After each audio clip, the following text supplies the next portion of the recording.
जय हिंद फ्रेंड्स। देखिए, पिछले वीडियो मैंने आपको ब्लड के बारे में पढ़ाया था।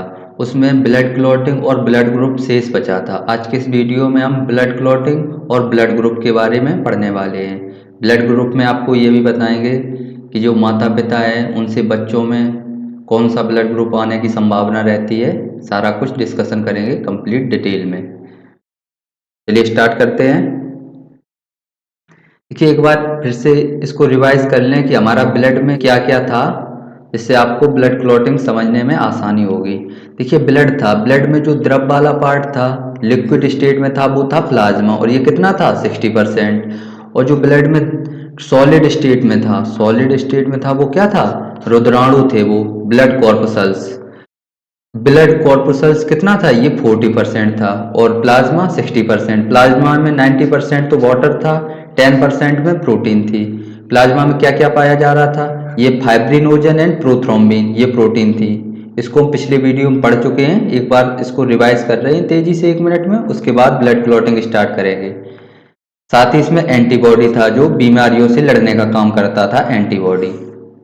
रुद्राणुओं में बात करें यदि, तो आरबीसी था, इसका नाम टेक्निकल नाम क्या था, एरिथ्रोसाइट। डब्ल्यूबीसी ल्यूकोसाइट, और प्लेटलेट्स ये थ्रोम्बोसाइट। आज इसी का काम है हमें, क्योंकि जो ब्लड क्लॉटिंग है रक्त को थक्का बनाने में कौन सहायता करता है, थ्रोम्बोसाइट ही करता है, थ्रोम्बोसाइट। तो आप इसको अच्छे से पढ़ लो, थ्रोम्बोसाइट, और दो प्रोटीन याद रखना, फाइब्रिनोजन एंड प्रोथ्रोम्बिन। इन्हीं से आपका रक्त का थक्का बन जाएगा और आपको पूरी प्रोसेस याद हो जाएगी। चलिए स्टार्ट करते हैं। रक्त का थक्का बनना, ब्लड क्लॉटिंग। जो ब्लड क्लॉटिंग की क्रिया होती है उसको कैस्केडिंग प्रोसेस बोलते हैं, कैस्केडिंग प्रोसेस। कहीं कहीं आपको हीमोस्टेसिस भी लिखा मिलेगा। ये क्या होता है, प्रोसेस ऑफ ब्लड क्लॉटिंग होती है हेमोस्टेसिस। इसको इससे क्वेश्चन भी पूछा गया, कैस्केडिंग प्रोसेस से, ये याद रखना। तो जो ब्लड क्लॉटिंग है ये 4 स्टेप होते हैं इसके, उसमें ये पूरा होता है। इसकी जो ब्लड क्लॉटिंग होने में, रक्त का थक्का बनने में लगभग 4 से 5 मिनट लगते हैं। 4 से 5 मिनट का समय लगता है इसमें। रक्त का थक्का आप जानते ही हो, ब्लड क्लॉटिंग, जो रक्त जम जाता है जब हम कहीं कट जाते हैं तो उसी को हम रक्त का थक्का बोलते हैं। बाकी जो इसका फर्स्ट स्टेप है उसको देखते हैं क्या है। देखिए, सबसे पहले जो रक्त का थक्का बनेगा उसमें सबसे पहले जो काम करेगा वो करेगा आपका थ्रोम्बोसाइट। थ्रोम्बोसाइट ये क्या था, प्लेटलेट्स का नाम था थ्रोम्बोसाइट। प्लेटलेट्स का टेक्निकल नाम क्या था, थ्रोम्बोसाइट। जैसे ही थ्रोम्बोसाइट वायु के संपर्क में आएगा, ये जो मिक्स्ड वायु होती है, नाइट्रोजन हाइड्रोजन ऑक्सीजन सारा कुछ मिला होता है, जैसे हम कहीं कटते हैं तो ब्लड है जैसे ही वायु के संपर्क में आएगा तुरंत थ्रोम्बोसाइट वायु के साथ मिलकर के थ्रोम्बोप्लास्टिन बना देता है, थ्रोम्बोप्लास्टिन। थ्रोम्बो थ्रोम्बोप्लास्टिन बना देता है। ये तो फर्स्ट प्रोसेस में होता है। सेकंड में क्या होता है, ये जो थ्रोम्बोप्लास्टिन है, थ्रोम्बो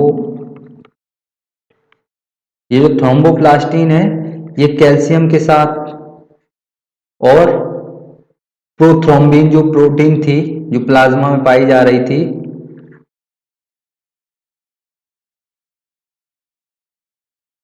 प्रोथ्रोम्बिन जो प्रोटीन थी जो प्लाज्मा में पाई जा रही थी उसके साथ अपक्रिया करके ये थ्रोम्बोप्लास्टिन कैल्शियम और प्रोथ्रोम्बिन के साथ अपक्रिया करके क्या बना देता है, थ्रोम्बिन बनाता है, थ्रोम्बिन। प्रोथ्रोम्बिन से थ्रोम्बिन बन जाएगा, ये आपको याद रहेगा। प्रोथ्रोम्बिन से क्या बन गया, थ्रोम्बिन। थर्ड स्टेप में क्या होगा, ये जो थ्रोम्बिन है, थ्रोम्बिन थ्रोम्बिन फाइब्रिनोजन के साथ अपक्रिया करता है, फाइब्रिनोजन के साथ अपक्रिया करके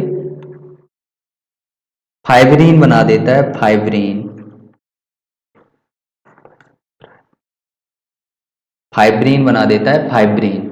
ये जो फाइब्रीन होता है ये जालीनुमा संरचना होती है, जालीनुमा ऐसी। फोर्थ स्टेप में क्या होगा, ये जो फाइब्रीन है, ये जो जब जालीनुमा संरचना बन जाती है फाइब्रीन में, तो उसमें आरबीसी डब्ल्यूबीसी जो रुद्राणु होते हैं वो आकर के मिल जाते हैं। जिससे क्या बन जाता है, रक्त का थक्का बन जाता है। इस तरीके की ये संरचना होती है। इसमें आरबीसी डब्ल्यूबीसी आकर के बंद कर देते हैं इनके छेदों को और ये रक्त का थक्का बन जाता है। तो इस तरीके से ये 4 स्टेप में ये पूरी की पूरी प्रोसेस हो जाती है। इसमें लगभग 4 से 5 मिनट का टाइम लगता है। इससे अलग अलग कई क्वेश्चन पूछे जाते हैं। जैसे पूछा जाएगा आपको रुद्राणुओं में कौन रक्त का थक्का बनाने में सहायक होता है, तो वो थ्रोम्बोसाइट है। ये क्या है, प्लेटलेट्स। रक्त का थक्का बनाने में कौन सहायक होता है, थ्रोम्बोसाइट सहायक होता है। यदि तत्व की बात करें तो कैल्शियम, तत्व की बात करें तो कौन थक्का बनाता है, कैल्शियम। कैल्शियम भाग लेता है। और प्रोटीन में आपको प्रोथ्रोम्बिन और फाइब्रिनोजन, 2 प्रोटीन के नाम लिखने हैं आपको, प्रोथ्रोम्बिन और फाइब्रिनोजन। इनसे अलग अलग क्वेश्चन पूछे जाते हैं। बाकी आपको ये प्रोसेस समझ में आ गई होगी। इसको आप करके देखना अपनी कॉपी पर, आपको याद हो जाएगी हमेशा के लिए। एक बार फिर इसको पढ़ते हैं। सबसे पहले क्या होगा, ये जो प्लेटलेट्स है जैसे ही वायु के संपर्क में आएगी तुरंत थ्रोम्बोप्लास्टिन बन जाएगा, थ्रोम्बोप्लास्टिन। थ्रोम्बोप्लास्टिन अब क्या करेगा, थ्रोम्बोप्लास्टिन कैल्शियम और प्रोथ्रोम्बिन प्रोटीन के साथ अब क्रिया करके थ्रोम्बिन बना देगा। क्या बना देगा, थ्रोम्बिन। और थ्रोम्बिन जो है ये फाइब्रिनोजन के साथ अब क्रिया करके फाइब्रिन बनाता है। ये जालीनुमा संरचना होती है। इसी फाइब्रिन में आरबीसी डब्ल्यूबीसी आकर के फंस जाते हैं और जो रक्त का थक्का है ये बन जाता है और आपका जो ब्लड निकल रहा था वो निकलना बंद हो जाता है। बाकी आपके मन में एक सवाल आया होगा कि हमारे ब्लड में भी तो ऑक्सीजन होती है, वो भी वायु है, उसके साथ मिलकर के ये थ्रोम्बोसाइट क्यों नहीं बनाता है, थ्रोम्बोप्लास्टिन। जब हम कटते हैं तभी क्यों बनाता है। तो ये जो वायु होती है ये मिक्स्ड वायु होती है, मिक्स्ड वायु। इसमें नाइट्रोजन, ऑक्सीजन, कार्बन डाइऑक्साइड और बहुत सारी गैसें मिक्स्ड होती हैं जो वायुमंडल वाली वायु होती है। और अंदर हमारा जो फेफड़ा होता है वो इन सारी चीज़ों को छान के केवल ऑक्सीजन भेजता है ब्लड के साथ। तो ये ऑक्सीजन के साथ तो ये अब क्रिया नहीं करती है। बाकी इसमें एक एंटी क्लॉटिंग एजेंट भी होता है ब्लड में। ब्लड में क्या होता है, एंटी क्लॉटिंग एजेंट, उसको बोलते हैं हेपेरिन। हेपेरिन, हेपेरिन का जो निर्माण होता है ये लीवर में होता है। ये किस में होता है, लीवर में। ये हमारे शरीर के अंदर थक्का नहीं बनने देता। हेपेरिन प्रोटीन है ये हमारे शरीर के अंदर थक्का नहीं बनने देता हेपेरिन प्रोटीन। नहीं तो शरीर के अंदर ही, नसों के अंदर ही ब्लड जम जाएगा। तो ये इसका काम कौन करता है, हेपरिन करता है। और जैसे ही हेपरिन और वायु के संपर्क में आएगा तुरंत हेपरिन डीएक्टिवेट हो जाएगा। जब हेपरिन डीएक्टिवेट हो जाएगा तो थ्रोम्बोसाइट वायु के साथ मिलकर थ्रोम्बोप्लास्टिन बना देगा। थ्रोम्बोप्लास्टिन कैल्शियम और प्रोथ्रोम्बिन के साथ मिलकर थ्रोम्बिन बनाएगा। और थ्रोम्बिन और फाइब्रिनोजन एक साथ मिलकर के क्या बनाएंगे, फाइब्रिन। ये जालीनुमा संरचना है। इसमें आकर के आरबीसी डब्ल्यूबीसी जो कॉर्पुसल्स हैं वो आके फंस जाएंगे और क्या हो जाएगा, रक्त का थक्का बन जाएगा और रक्त निकलना बंद हो जाएगा। बाकी हेपरिन को भी आपको याद रखना है। इसका निर्माण लीवर में होता है और ये एंटी क्लॉटिंग एजेंट है। एंटी क्लॉटिंग एजेंट यानी रक्त का थक्का नहीं बनने देता ये हेपरिन।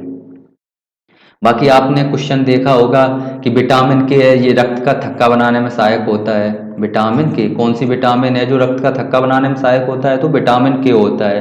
विटामिन के क्या करता है, उत्प्रेरक का कार्य करता है, उत्प्रेरक। ये जो क्रिया है इसको तेज कर देता है थोड़ी, बस इतना काम होता है विटामिन का। बाकी जो ब्लड क्लॉटिंग है वो इस तरीके से होता है।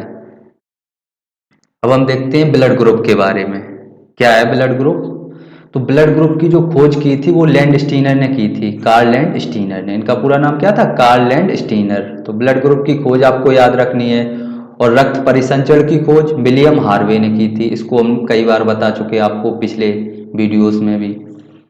बाकी जो मानव होता है उसमें मुख्य रूप से 4 प्रकार का रक्त समूह पाया जाता है। ये ए, बी ग्रुप या ए बी ग्रुप या ओ ग्रुप, ये मुख्य रूप से पाए जाते हैं 4 प्रकार का रक्त समूह। ब्लड ग्रुप की जो पहचान है हम किस आधार पर करते हैं, देखिए ब्लड था, इस ब्लड में आपको, ब्लड में प्लाज्मा था, प्लाज्मा, और इधर ब्लड कॉर्पुसल्स थे। ब्लड कॉर्पुसल्स में आपने आरबीसी, डब्ल्यूबीसी एंड प्लेटलेट्स, इनके बारे में पढ़ा। प्लेटलेट्स, तो ये आरबीसी है, इसके अंदर एक ग्लाइको प्रोटीन पाई जाती है, glyco protein, glyco protein, glycoprotein. इसी के आधार पर हम ब्लड ग्रुप की पहचान करते हैं। इसी को लैंड स्टीनर ने एंटीजन बोला था, एंटीजन, एंटीजन। इसी को लैंड स्टीनर ने क्या बोला था? एंटीजन बोला था। यदि ए एंटीजन है तो ए ग्रुप का ब्लड होगा। ये हम संरचना के हिसाब से जब देखते हैं प्रोटीन की, जब हम उसको माइक्रोस्कोप से देखते हैं, जिससे आप आसानी से दिख जाता है कि उसमें ए की संरचना है या बी की है या ए और बी दोनों हैं। तो इस तरीके से हम देख लेते हैं। तो एंटीजन, आपके ब्लड में कौन सा एंटीजन है? एंटीजन यानी कि प्रोटीन। वो कौन सी? ग्लाइकोप्रोटीन।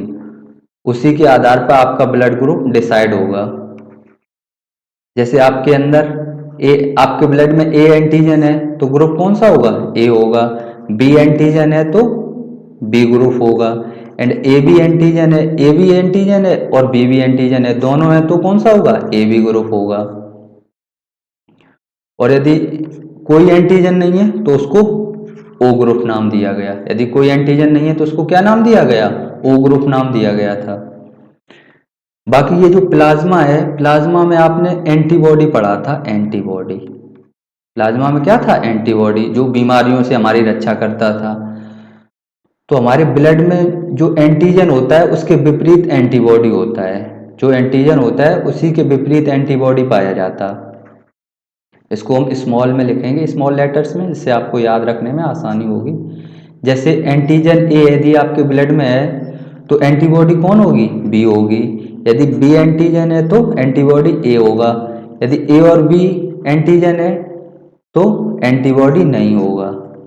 और यदि कोई एंटीजन नहीं है तो एंटीबॉडी ए और बी दोनों होगी। ये एंटीबॉडी क्या करता है? ये बीमारियों से हमारे शरीर की रक्षा करता है। तो जिसका ब्लड ग्रुप ए और बी है, जिसका ब्लड ग्रुप ए बी है, क्या उसकी बीमारियों की रक्षा नहीं होगी? उसके अंदर तो एंटीबॉडी आएगी, है नहीं। तो उसकी भी बीमारियों की रक्षा कौन करेगा? पूर्ण रूप से WBC। उसकी रक्षा की जिम्मेदारी किसको पास होगी? WBC के पास। बाकी जो जिसका ब्लड ग्रुप O है उसके अंदर एंटीबॉडी ए और बी दोनों होते हैं, तो उनकी जो रोगों से लड़ने की क्षमता होती है, बाकी WBC भी होता है, वो ज़्यादा होती है इन लोगों की अपेक्षा। ये तो आपने ये समझ लिया कि एंटीजन यदि ए है तो ग्रुप ए होगा, बी है तो बी होगा, ए बी एंटीजन है तो ए बी ग्रुप होगा। और यदि कोई एंटीजन नहीं है तो ग्रुप का नाम क्या होगा? O group. इतना आप समझ चुके हो। अब इसके आगे देखते हैं RH फैक्टर के बारे में। वहीं आपको ये भी बता देंगे कौन किसको ब्लड दे सकता है, कौन नहीं। देखिए, अभी आपने देखा जिसके अंदर एंटीजन ए था उसका ग्रुप ए था, बी था उसका ग्रुप क्या था? बी ग्रुप था। तो एंटीजन और ग्रुप एक ही बात हो गई, ए बी, ए बी और ओ। इतना आप समझ गए। बाकी लैंड स्टीनर जो थे, लैंड स्टीनर थे और इनका स्टूडेंट था एक वीनर। इनको लैंड स्टीनर इसको वीनर को अच्छे से बता रहे थे कि जिसके अंदर एंटीजन ए होगा उसका ब्लड ग्रुप ए होगा, जिसके अंदर बी होगा उसका ब्लड ग्रुप बी होगा, इसी तरीके से बता रहे थे। तो वीनर जो था ये क्या कर रहा था? इसको लगातार ब्लड को जांच कर रहा था। तो इसने एक बंदर को पकड़ के, रीसस बंदर को पकड़ के इसने उसके ब्लड ग्रुप की जांच की। तो इसने क्या देखा कि उसमें कहीं कहीं ए था, बी था, लेकिन ए और बी के अलावा भी उसमें कुछ एक अलग प्रोटीन थी। ए और बी के अलावा भी उसमें एक अलग प्रोटीन दिख रही थी। तुरंत इसने फिर से जो मानव के रक्त थे उनकी जांच की, तो उनमें भी आप इसको देखिए प्रोटीन। तो उस प्रोटीन का नाम जो था वीनर ने क्या रख दिया? RH protein. तो जिसमें जो RH प्रोटीन थी उसको तो पॉजिटिव बोला गया, RH पॉजिटिव, और जिसमें RH प्रोटीन नहीं थी उसको नेगेटिव बोला गया, RH नेगेटिव। अब इस आधार पर आप समझोगे कि आप किसको ब्लड दे सकते हो, किसको नहीं दे सकते हो। भारत में लगभग 95% लोग RH पॉजिटिव भी होते हैं। पॉजिटिव वाले आपको ज़्यादा मिलते हैं, नेगेटिव वाले बहुत कम होते हैं। देखिए, जब हम किसी को ब्लड डोनेट करते हैं तो आपको दो चीज़ें मिलानी पड़ती हैं। एक तो आपको उसका एंटीजन और दूसरा RH फैक्टर। जो RH प्रोटीन है वो उसमें सेम है या नहीं है। यदि ये क्यों मिलाते हैं हम, ये हम इसलिए मिलाते हैं, यदि ए ग्रुप वाले व्यक्ति को बी ग्रुप का ब्लड चढ़ा देंगे तो तुरंत उसका जो ब्लड है वो गाढ़ा हो जाएगा। जब ब्लड बहुत ज़्यादा चिपचिपा हो जाएगा तो जो हमारा हार्ट है जो ब्लड को पंप कर रहा है 120 के प्रेशर से, फिर वो उस प्रेशर से उसको पंप नहीं कर पाएगा। इससे धीरे धीरे आपका स्वास्थ्य बिगड़ता हुआ चला जाएगा और ये बहुत खतरनाक हो जाएगा और व्यक्ति की मौत हो जाती है। जो ब्लड ग्रुप चढ़ाने से पहले हम उसका एंटीजन और आरएच प्रोटीन दोनों चेक करते हैं, उसके बाद हम ब्लड ग्रुप चढ़ाते हैं। एग्जाम्पल की यदि बात करें, जैसे ए बी ब्लड ग्रुप का कोई व्यक्ति है, इसको कौन कौन ब्लड दे सकता है, तो ये ए से भी ले सकता है, ए जो ए ग्रुप के व्यक्ति हैं उनसे ले सकता है क्योंकि इसमें ए मौजूद है। और बाकी यदि आर एच प्रोटीन की बात करें तो यदि ए प्लस है और ए बी प्लस है तो इसमें आपको प्लस भी चेक करना पड़ेगा और उसका एंटीजन भी चेक करना पड़ेगा। बी है तो बी वाला जो प्लस वाला होगा वो दे सकेगा। यदि यहाँ पर ए यदि माइनस हो जाए तो वो दे नहीं सकता, दे सकता है बिल्कुल। माइनस का मतलब क्या है कि उसमें आर एच प्रोटीन है ही नहीं, तो ए को तो ए मैनेज कर लेगा और माइनस का मतलब है उसमें आर एच प्रोटीन है नहीं तो प्लस का प्लस बना रहेगा। तो इस तरीके से ए भी जो होता है वो सभी से ब्लड ले सकता है। ओ में तो कोई दिक्कत है नहीं क्योंकि ओ में ना ए एंटीजन है ना बी एंटीजन है।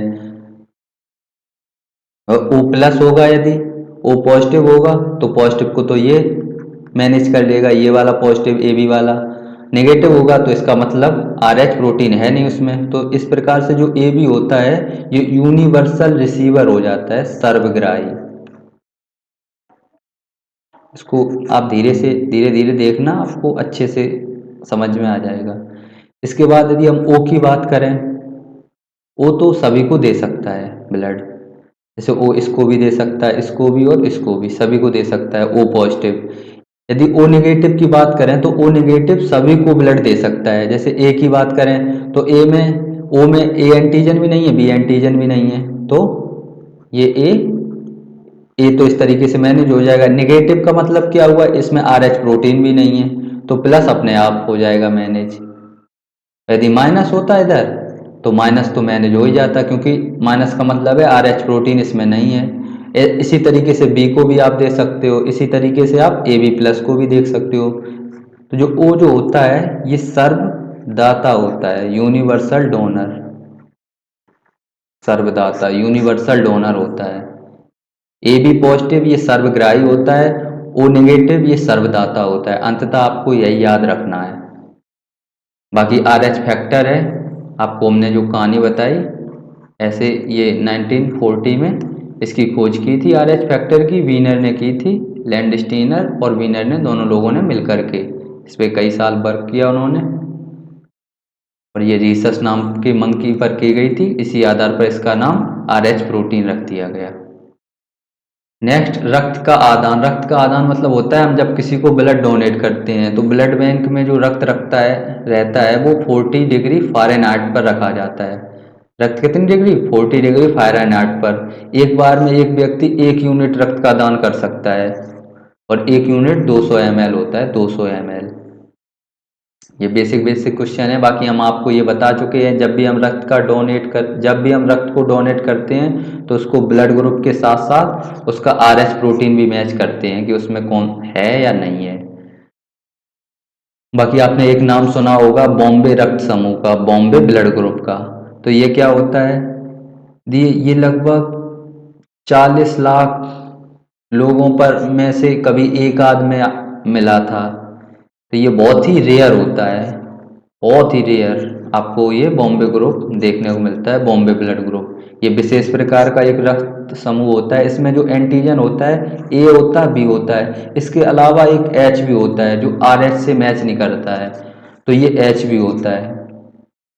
तो उसी को हम ए बी एच या बॉम्बे ब्लड ग्रुप बोलते हैं। इसकी जो खोज की थी वो बाई एम भेंडे ने की थी, बाई एम भेंडे में 1952 में। बाई एम भेंडे ने, जब भी बॉम्बे रक्त समूह से क्वेश्चन आया तो यही आया कि बॉम्बे रक्त समूह की खोज किसने की थी, तो बाई एम भेंडे ने की थी 1952 में। इसी को बॉम्बे ब्लड ग्रुप बोला गया। ये बॉम्बे के डॉक्टर थे, इसलिए इसको बॉम्बे ब्लड ग्रुप बोला गया। नेक्स्ट, अब जो आपका लास्ट टॉपिक है वो है माता पिता के रक्त समूह का बच्चों पर प्रभाव। ये किस तरीके का रहता है, इसको दो एग्जाम्पल आप देख लो, उसी से आप स्पष्ट हो जाओगे और आप खुद स्वयं निकालना सीख जाओगे। जैसे यदि पिता है, इधर माता, पिता का जो ब्लड ग्रुप है वो ए है और माता का जो ब्लड ग्रुप है वो बी है, तो बच्चों की क्या क्या संभावनाएं बन सकती हैं, बच्चे में कौन सा ब्लड ग्रुप हो सकता है। तो इसको निकालने के लिए आप क्या किया करो, इसके आगे ओ लिख लिया करो और इसके आगे भी ओ लिख लिया करो। अब इसको एक एक करके गुणा करवा दो ओ और ओ के साथ, तो यहाँ पर ओ और ओ हो गया। फिर इस पुनः ओ को बी के साथ कराओ, ओ एंड बी। फिर इस ए को ओ के साथ करवाओ, क्योंकि 4 बार होगा, तो ए और ओ, और इधर फिर इस ए को इस बी के साथ करवाओ, तो ए और बी। तो इस ओ को तो आप काट दो, तो बच्चे में 4 संभावना है, या तो बच्चे में ओ ब्लड ग्रुप होगा, या बी होगा, या ए होगा, या ए बी होगा। इसी तरीके से आप निकाल सकते हो। एक एग्जांपल और आप देख लो, इससे आपको आसानी हो जाएगी समझने में। जैसे पिता का जो ब्लड ग्रुप है वो ए बी मान लो, ए बी, और माता का जो ब्लड ग्रुप है वो आपका ए है जैसे, तो इसमें तो 2 पहले से हैं, इसमें आप ओ लिख लिया करो। यदि 2 नहीं है तो उसमें आप ओ पहले से लिख लिया करो। अब इसमें ए आपने उठाया और इसको इससे मल्टीप्लाई किया ओ से पहले, तो ये क्या बन गया, ओ ए। तो यहाँ से ए आ जाएगा निकल के। ऐसे ही आपने फिर इस ए को उठाया, इस ए के साथ किया, तो ए एंड ए, तो इसका मतलब क्या हो गया, ए। इसके बाद आपने बी को उठाया, तो बी ओ या ओ बी, यहाँ से क्या निकल के आ गया, बी आ गया। एंड इस बी को आपने फिर से उठाया इस ए के साथ, तो ए और बी, यहाँ से क्या निकल के आ गया, ए बी। जहाँ ए बी मिल जाएगा वहाँ तो ए बी ही होगा, ओ बी आ गया तो, या बी ओ आ गया तो उसका मतलब बी होगा। तो यहाँ पर केवल कितनी संभावना है, या तो बच्चे में ए होगा, या बी होगा, या ए बी होगा। ये 3 संभावनाएं हैं। उम्मीद करते हैं कि आप निकालना सीख गए होंगे। आप इसी तरीके से 1-2 एग्जाम्पल लिख के देखना, आप आसानी से निकाल लोगे। बाकी इसको रटने की कोई आवश्यकता है नहीं, ये आसानी से निकाला जा सकता है। कोई क्वेश्चन आ जाए तुरंत निकाल के बता दो कि बच्चे में कौन कौन से ब्लड ग्रुप की संभावनाएं हैं। ये किसकी संभावनाएं थी, ये बच्चे की थी। तो आपको ब्लड क्लॉटिंग और ब्लड ग्रुप आसानी से समझ में आ गया होगा। मिलते हैं नेक्स्ट वीडियो में। Thank you for watching it. Thank you यार आप सभी का।